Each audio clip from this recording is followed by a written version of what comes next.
તો ફ્રેન્ડ્સ આજે આપણે રાજકોટની ફેમસ રેસીપી લઈ લઈએ. એટલે કે માત્ર રાજકોટ નહીં પણ રાજકોટ કે જામનગર બંને જિલ્લામાં જ્યારે પણ તમે મહેમાન ગતિએ જશો તો તમને આ રેસીપી અવશ્ય સર્વ કરવામાં આવશે, જેનું નામ છે ચાપડી તાવો. અને ખૂબ જ ટેસ્ટફુલ બને છે. માનો કે દાળ બાટી ખાતા હોય ને એવો જ ટેસ્ટ આનો પણ આવે છે. તો આ રીતે આપણે ચાપડી તાવો બનાવ્યો છે. તો હું છું ઈના પટેલ, સ્વાગત છે તમારું મારી ચેનલમાં. અને આજે આટલા આપણે શાક લઈ લીધેલા છે, અહીંયા જોઈ શકો છો. તો એટલે કે શાકની અંદર રીંગણ છે, બટેકા છે, ફુલવર છે, પાપડી છે, સુરતી પાપડી છે, પછી વાલોળ છે, એવી જ રીતે ગાજર પણ છે. અને આપણે જ્યારે હું શાકમાં એડ કરીશ દૂધી પણ છે ત્યારે તમને પૂરી ઇન્ફોર્મેશન આપી દઈશ. તો આ રીતે આપણે કુકર લઈ લઈશું અને કુકરમાં પાણી વગર જ આ શાકને આપણે એક વિસલ વગાડી અને બાફી દઈશું. તો કુકરમાં તેલ ગરમ થાય એટલે આપણે પહેલાં તો રીંગણ એડ કરી દઈશું, પછી બટેટા, અને એવી જ રીતે આપણે દૂધી પણ એડ કરી દઈશું, અને એવી જ રીતે આપણે ફુલાવર પણ એડ કરી દઈશું. આવી રીતે સુરતી પાપડીના દાણા છે એ પણ એડ કરી દઈશું. વાલોળ છે, ચોળી છે, ચોળીને પણ આપણે એડ કરી દઈશું. આમાં તમે તમારી પસંદના શાકભાજી લઈ શકો. ગાજર છે, ગાજરને પણ આપણે એડ કરી દઈશું. અને હવે ચમચા વડે આપણે બધું બરાબર મિક્સ કરી દઈશું.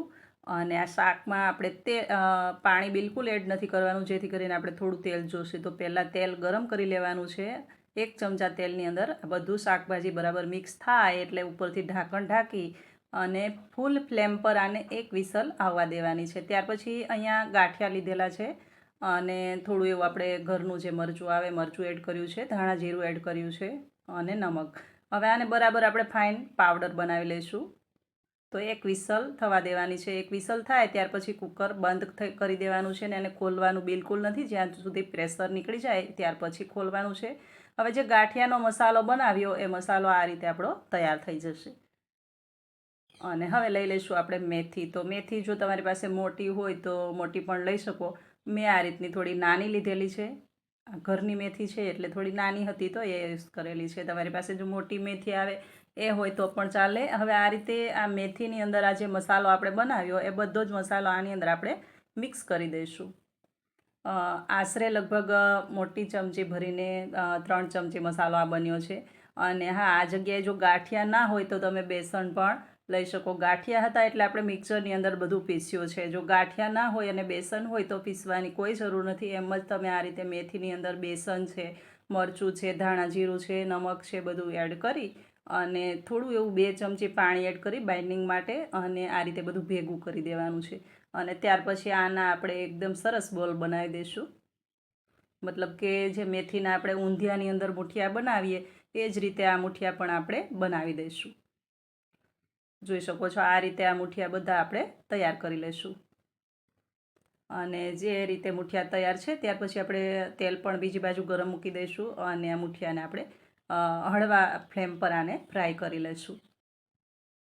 તો ફ્રેન્ડ્સ, આમ જોઈને તો ઘણી જગ્યાનું અલગ અલગ વેરાયટી આપણે ફેમસ હોય છે. એવું જ આ રાજકોટ અને જામનગરનું છે, એવું અમદાવાદનું પણ છે, એવું મુંબઈનું પણ છે. મતલબ ઘણી જગ્યાનું અલગ ફેવરિટ એક ફેમસ એક રેસીપી હોય છે.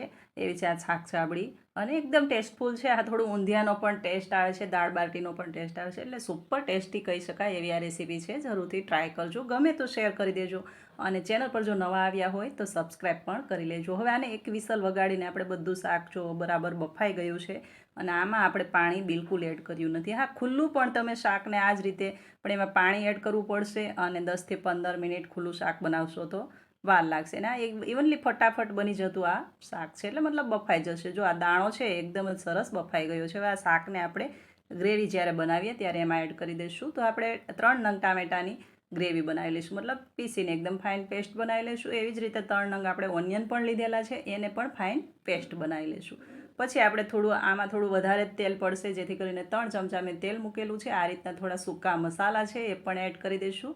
થોડી એવી હિંગ અને હળદર એડ કરી દઈશું. ને ત્યાર પછી આમાં જો આ ચટણી ન હોય ને તો ચાપડી તાવાની એકદમ સરસ છે ટેસ્ટ આવો જોઈને એ ના આવે. એટલે આ જે લસણવાળી ગાર્લિકની જે કાઠિયાવાડી ચટણી છે ને એ પણ આપણે 1 ચમચી ભરીને એડ કરી દઈશું. ને એને બરાબર આમાં છે ને શેકી લઈશું. મતલબ શેકાય ત્યાર પછી આને ગ્રેવી બીજી એડ કરી દઈશું. હવે આપણે ઓનિયનને પણ એ જ રીતે શેકાવા દેવાનો છે ને ત્યાર પછી આપણે ટામેટાની ગ્રેવી પણ આની અંદર એડ કરી દઈશું. એટલે કહેવાય ને કે જો ગાર્લિકની ચટણી છે ને, કાઠિયાવાડ ઘરમાં તમે જાઓ ને તો અવશ્ય તમને ગાર્લિકની ચટણી તો મળે જ હોય જ મતલબ. એટલે એ ચટણી આમાં પડે ને ત્યાર પછી જ આ શાકનો ટેસ્ટ જબરદસ્ત આવે છે. એટલે એ તો અવશ્ય એડ કરવી. અને સાઈડમાં આપણે બીજી પણ કાશ્મીરી મરચું પણ એડ કરી દઈશું.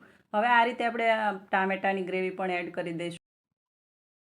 હવે આ ગ્રેવી છે ને થોડી એવી આપણે શેકાવા દેવાની છે, મતલબ ટામેટા એડ કરી દઈશું. ત્યાર પછી ઉપરથી થોડુંક આપણે નમક પણ એડ કરી દઈશું. ટેસ્ટ અકોર્ડિંગ આપણે નમક એડ કર્યું છે. અને ત્યાર પછી ધાણા જીરું 1.5 ચમચી એ પણ એડ કરી દઈશું. અને ત્યાર પછી આપણે ગરમ મસાલો એ પણ અડધી ચમચી ભરીને એડ કરી દઈશું. અને હા, આપણે જે લસણવાળી ચટણી એડ કરીએ તો ઘરના મરચાંની છે, તો કલર માટે આપણે કાશ્મીરી મરચું 2 ચમચી એડ કર્યું છે, જેથી કરીને આપણી ગ્રેવી છે એકદમ કલરફુલ લાગે. હવે આ બધું બરાબર ગ્રેવી એકદમ સરસ એકદમ તરીને ઉપર આવે એવું તેલ જ્યારે થાય ત્યાર પછી જ આપણે શાક એડ કરી દઈશું. તો અહીંયા થોડું એવું આપણે આમચૂર પાવડર પણ એડ કર્યો છે. હવે આ રીતે આને બધું બરાબર આપણે મિક્સ કરી દેવાનું છે, જેથી કરીને થોડી જ વારમાં તમારી આ ગ્રેવી છે ને એ બનીને તૈયાર થઈ જાય. તો હવે લગભગ આપણું જે તેલ એડ કર્યું હતું એ બધું જ ઇવનલી લગભગ આપણે ઉપર આવી ગયું છે ને ગ્રેવી એકદમ સરસ શેકાઈ ગઈ છે, મતલબ તૈયાર થઈ ગઈ છે. તો હવે આમાં આપણે પાણી એડ કરી દઈશું, જેથી કરીને એકદમ સરસ થોડોક રસ્સો બને. તો આશરે થોડે અંતરે 2 ગ્લાસ જેવું પાણી આમાં એડ કર્યું છે. અને પાછું થોડું ચમચો ચલાવી અને આને એકદમ સરસ આપણે ઉકળવા દેવાનું છે. અને ગ્રેવી જ્યારે ઉકળે ત્યાર પછી આપણે જે શાકભાજી બાફીને રાખ્યું છે એ પણ બધું જ આની અંદર આપણે એડ કરી દઈશું.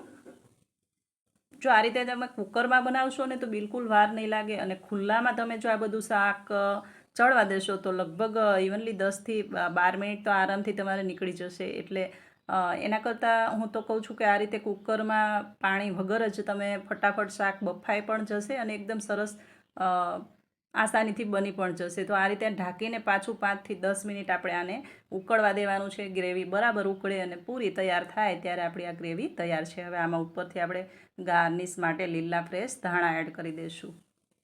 જોઈ શકો છો એકદમ સરસ એવું આ શાક બનીને તૈયાર છે. અને અહીંયા જે મેં શાકભાજી રાખ્યા છે એકદમ નાના કટ કર્યા છે ને, આખા જ રહેવા દીધા છે. આ ટાઈમે તમે શાકભાજીને કુકરમાં જ એકદમ મેશ કરીને એડ કરવા માંગતા હોય તો એમ પણ ચાલે, એમ પણ ઘણી જગ્યાએ બને છે ને આપણે ખાઈએ છીએ. પણ હું આ રીતે આખા જ રાખું છું.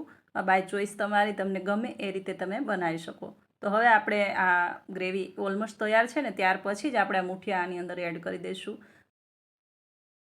છે ને જબરજસ્ત એકદમ સુપર ટેસ્ટી. તો શાક તો તૈયાર છે, પણ હવે બનાવી લઈશું આપણે ચાપડી. તો એના માટે આપણે છે ને જાડો લોટ લેવાનો છે, મતલબ ઘઉંનો જાડો લોટ લઈ લઈશું. અને ઘઉંનો જાડો લોટ ન હોય ને જો રોટલીનો લોટ હોય તો એ પણ લઈ શકો, પણ એમાં તમારે રવો એડ કરવો પડશે. તો 2 વાટકી લોટ ઘઉંની રોટલીનો હોય તો 1 વાટકી, અડધી વાટકી રવો પણ એડ કરી દેવો. અને જાડો લોટ હોય તો જાડો જ લોટ લઈ લેવો, ભાખરીનો લોટ. અને આ રીતે એમાં 4 ચમચી આપણે મોણ એડ કર્યું છે. મોણ આપણે જે રીતે ચૂરમાના લાડવા બનાવીએ એ રીતે જે મોણ એકદમ સરસ વધારે પડતું આમાં મોણ હોય છે, જેથી કરીને જે આપણી જે બાટી જેવી જે ચાપડી બને છે એ એકદમ સરસ બાટી જેવી જ બને છે. ચૂરમું એકદમ ફટાફટ હાથથી થઈ જાય છે, મતલબ ભાંગી જાય છે, એકદમ કોરું થાય છે. તો એના માટે આપણે મોણ વધારે એડ કરવાનું છે ને પાણી બહુ ઓછું એડ કરવાનું છે. ખાલી થોડું ઘણું ભેગું થાય એટલું જ પાણી એડ કરવાનું છે, મતલબ એકહારે પાણી બિલકુલ એડ નથી કરવાનું. પાણી નાખતી વખતે ખૂબ જ ધ્યાન રાખવાનું છે, જેથી કરીને આ રીતે ધીમે ધીમે છટકો છો એ રીતે પાણી એડ કરવાનું. ને આ રીતે બધું ભેગું થઈ જાય ત્યાર પછી આની ચાપડી બનાવવાની છે. તો એકદમ સરસ એવી ચાપડી બનીને તૈયાર થશે જો મોણ બરાબર એડ કર્યું હશે અને આ રીતે લોટ બાંધ્યો હશે, મતલબ તો સરસ એવી ચાપડી બનીને તૈયાર થશે. મતલબ આ કેવું છે કે જ્યારે તમે ખાશો ને ત્યારે જો આ રીતનું આ ધ્યાન રાખ્યું હશે ને તો ત્યારે જે ચાપડીને તમે શાકની અંદર એકદમ હાથથી મસળશો તો ફટાફટ જ છૂટું પડી જશે અને બિલકુલ કાચી બી નહીં રહે. એટલે એ રીતે આપણે આનો લોટ બાંધવામાં ધ્યાન રાખવાનું છે. તો આ રીતે આપણે બધી જ ચાપડી તૈયાર થઈ ગઈ છે અને બીજી બાજુ આપણું તેલ પણ ગરમ છે. તો હવે એને છે ને મીડિયમ ફ્લેમ પર આપણે એને ફ્રાય કરવાની. તેલનું ટેમ્પરેચર હેવી છે, પણ જ્યારે ચાપડી અંદર જાય ત્યાર પછી મીડિયમ ફ્લેમ કરી દેવાની. અને મીડિયમ ફ્લેમ પર આને જે તળાતા ઘણી વાર લાગે છે, મતલબ 8થી 10 મિનિટ પકડીને ચાલો તો 8થી 10 મિનિટ તો આને લાગી જ જાય છે. એટલે મતલબ કે ફૂલ ફ્લેમ પર બિલકુલ આને તળવાની નથી, કારણ કે એકદમ મીડિયમ ફ્લેમ પર તળશો તો એકદમ સરસ એવી કરારી આ ચાપડી બને છે. તો આ રીતે આપણે બધી જ ચાપડીને તળી લઈશું. અને લોટ બાંધો ને ત્યારે નમક પણ એડ કરવું. તો ફ્રેન્ડ્સ, તમને આ રાજકોટ જામનગરની ફેમસ રેસીપી ગમી કે નહીં, અને કયા સિટીમાંથી તમે મારો વિડીયો જુઓ છો, અને તમારા સિટીમાં કઈ વાનગી મતલબ કઈ રેસીપી ફેમસ છે, કોમેન્ટ કરી કોમેન્ટ બોક્સમાં જરૂરથી જણાવજો. તો હવે આ બધી જ ચાપડી આ રીતે આપણે ધીમી ફ્લેમ પર આપણે બધી જ તળી લઈશું. તો મતલબ કે જે કાંઈ વાર લાગે છે ને એ ચાપડી બનાવવામાં લાગે છે. એનો લોટ બાંધવામાં પણ ધ્યાન રાખવાનું છે, પ્લસ ચાપડી બનાવો ત્યારે પણ હાથથી જે રીતે દાબો એ પણ ધ્યાન રાખવાનું છે, પ્લસ જ્યારે ફ્રાય કરો ત્યારે તેલનું ટેમ્પરેચર પણ ધ્યાન રાખવાનું છે. બાકી શાક તો એકદમ ફટાફટ બની જાય છે. અને જો મારી જેમ કુકરમાં પાણી વગર બનાવ્યું, એક જ વિસલમાં ફટાફટ બધું શાક બફાઈ પણ જાય છે. અને હા, એવું બફાય છે કે જેવું તમારે જોઈતું હોય એવું નથી કે કુકરમાં એક સીટી બગાડી એટલે કે શાક હાવ બફાઈને ભૂકો થઈ ગયો, એવું પણ નથી. તો એકદમ સરસ એવું શાક પણ ફટાફટ થઈ જાય છે અને ગ્રેવી પણ ફટાફટ થઈ જાય છે. જ્યારે આને ખાવામાં આવે ને ત્યારે આ રીતને ચાપડીને ચૂરમું કરવામાં આવે છે અને પછી ઉપરથી આ શાકને આની અંદર એડ કરવામાં આવે છે. તો ફ્રેન્ડ્સ, તમને આ રેસીપી ગમી કે નહીં જરૂરથી જણાવજો. અને એકદમ સરસ કાઠિયાવાડી સ્ટાઇલ શાક છાબડી છે, પણ શાક છાબડી પણ કહી શકે, મતલબ રાજકોટ જામનગરની અંદર આને શાક છાબડી પણ કહેવામાં આવે છે અને આને ચાપડી તાવો પણ કહેવામાં આવે. બંને નામથી આ ઓળખાય છે. અને એકદમ સરસ કાઠિયાવાડી ટેસ્ટ મળી રહે એવી આ રેસીપી છે. દાળ બાટીનો પણ ટેસ્ટ મળે છે ને સાથે સાથે તમને ઊંધિયુંનો પણ ટેસ્ટ મળે છે એવી આ રેસીપી છે. તો જરૂરથી શેર કરજો. અને ચેનલ પર નવા હોય તો ચેનલને સબસ્ક્રાઈબ કરી દેજો. પાછા મળીશું નવી રેસીપી સાથે. ત્યાં સુધી આવજો. Thank you for watching.